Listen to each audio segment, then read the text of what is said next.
in yourself and anything is possible. खुद पे भरोसा रखो, कुछ भी मुमकिन है। नमस्कार दोस्तों, आज 2 जून 2021 के सारे करंट अफेयर्स हम इस वीडियो में कवर करेंगे। तो चलते हैं अपनी पहली स्लाइड की तरफ। What is revised GDP projection for financial year 2022 published in EcoRap 2021 report of Economic Research Department of State Bank of India? Question को समझते हैं। स्टेट बैंक ऑफ इंडिया ने अपने जो स्टेट बैंक ऑफ इंडिया का economic research department है, उसने एक रिपोर्ट पब्लिश की है इकोरैप 2021 में, जिसमें कि उसने जो जीडीपी प्रोजेक्ट की थी इंडिया की 2022 फाइनेंशियल ईयर के लिए, उसको रिवाइज कर दिया है। तो वो रिवाइज जीडीपी क्या है, तो चलिए देखते हैं क्या आंसर है। वो रिवाइज जीडीपी है आपका 7.9%। पहले ये जीडीपी क्या प्रोजेक्ट की थी इन्होंने, 10.4%। ठीक है, अब उसको रिड्यूस करके 7.9% कर दिए। तो उसका पर्पस क्या होगा, आप सब उसका रीज़न क्या होगा। आप सब देख रहे हो कि कोविड में सिचुएशन क्या है, किस तरीके से सब कुछ ख़राब सा हो गया है। और ये प्रोजेक्शन पहले ज़्यादा क्यों था, रीज़न मार्च तक में हम देख रहे थे चीज़ें सेटल डाउन हो रही थी, अच्छी हो रही थी, और ऑल ऑफ दी सडन वापस ये कोविड का अटैक आया है और चीज़ें फिर से ख़राब होने लगी हैं। तो बट ऑब्वियस है कि ये जो प्रोजेक्शंस पहले किए गए उसमें थोड़ा बहुत चेंज तो आएगा ही।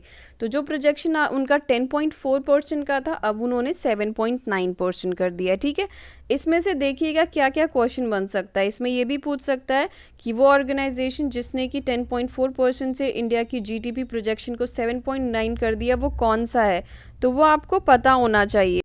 वो है economic research department of state bank of India. ठीक है, तो इस तरीके के क्वेश्चंस आ सकते हैं, इसको आप समझिएगा।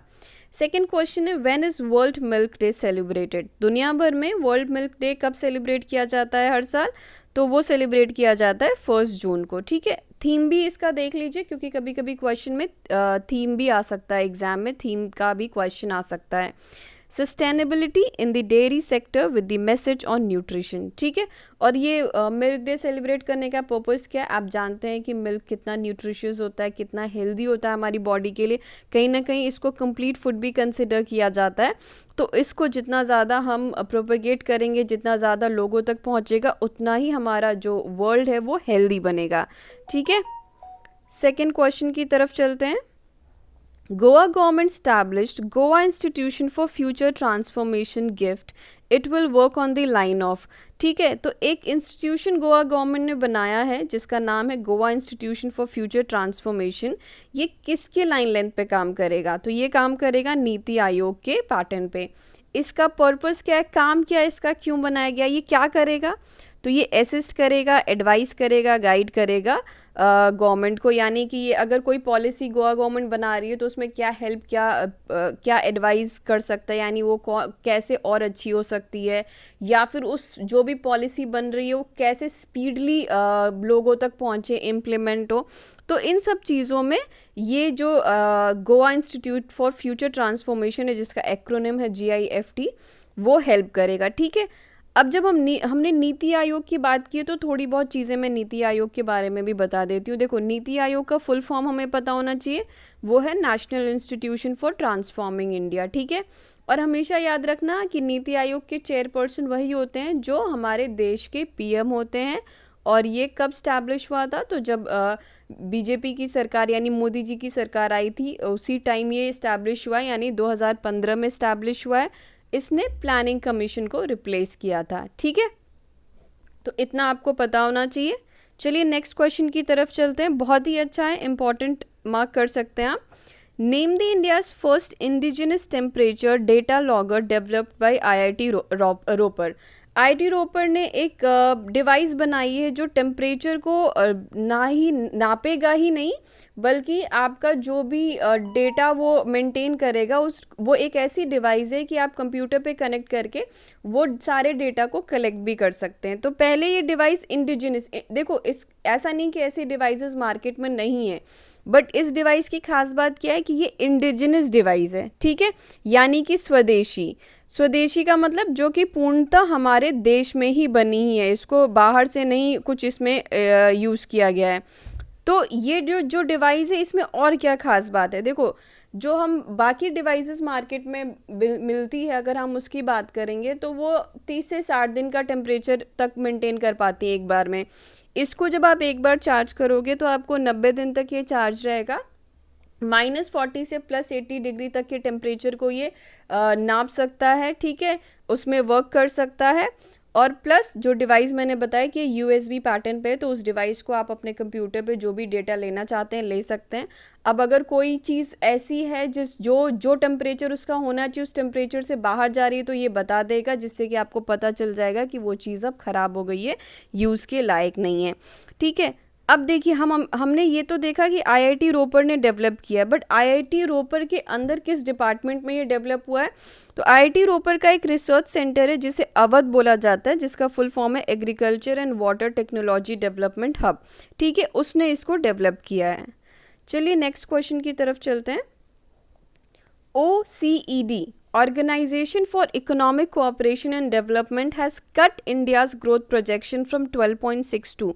अब देखो यहाँ पे फिर हम देख रहे हैं कि एक प्रोजेक्शन आया था जो कि 12.6 था, उस प्रोजेक्शन को किसने किया था? OECD, Organization for Economic Cooperation and Development, उस प्रोजेक्शन को कट कर दिया, कट डाउन कर दिया, यानी 12.6 जो प्रोजेक्शन दिया था उसको रिड्यूस कर दिया, रिड्यूस करके क्या कर दिया है? तो 9.9।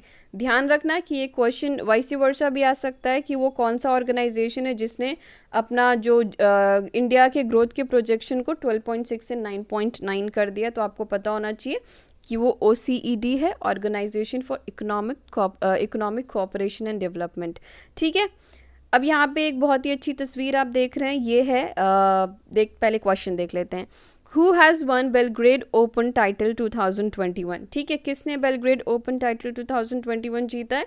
तो नोवाक जोकोविक ने जीता है। ये कहाँ के हैं, किस कंट्री के हैं? तो ये सर्बिया के हैं।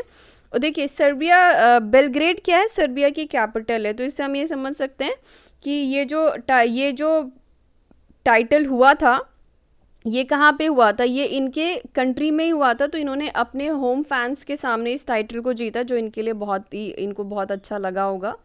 नेक्स्ट क्वेश्चन की तरफ चलते हैं। Who has become the first female army secretary of US? तो US की पहली फीमेल, देखो US जैसी कंट्री में भी बहुत सारी चीज़ें हैं जहाँ पे पहली बार, आज की डेट में भी जहाँ पे पहली बार महिलाएं अपॉइंट हो रही हैं या कोई चीज़ पहली बार महिलाएं कर रही हैं, ठीक है। तो US की पहली फीमेल आर्मी सेक्रेटरी कौन बनी है? तो वो बनी है क्रिस्टाइन वॉर्मुथ, ठीक है। नेक्स्ट क्वेश्चन की तरफ आते हैं। ये सब ध्यान रखिएगा आप लोग, बहुत इंपॉर्टेंट होते हैं, ये आ जाते हैं questions. Who has written the book language of truth essays 2003-2020? ये किताब किसने लिखी है? तो ये किताब यहीं पे दिख रहा है, सलमान रुश्दी ने लिखी है, ठीक है। तो सलमान रुश्दी की बुक्स भी कंट्रोवर्सी में बहुत आती हैं, तो इम्पॉर्टेंट भी होती हैं एग्ज़ाम पॉइंट ऑफ व्यू से, तो आप इसको ज़रूर ध्यान रखिएगा, ठीक है।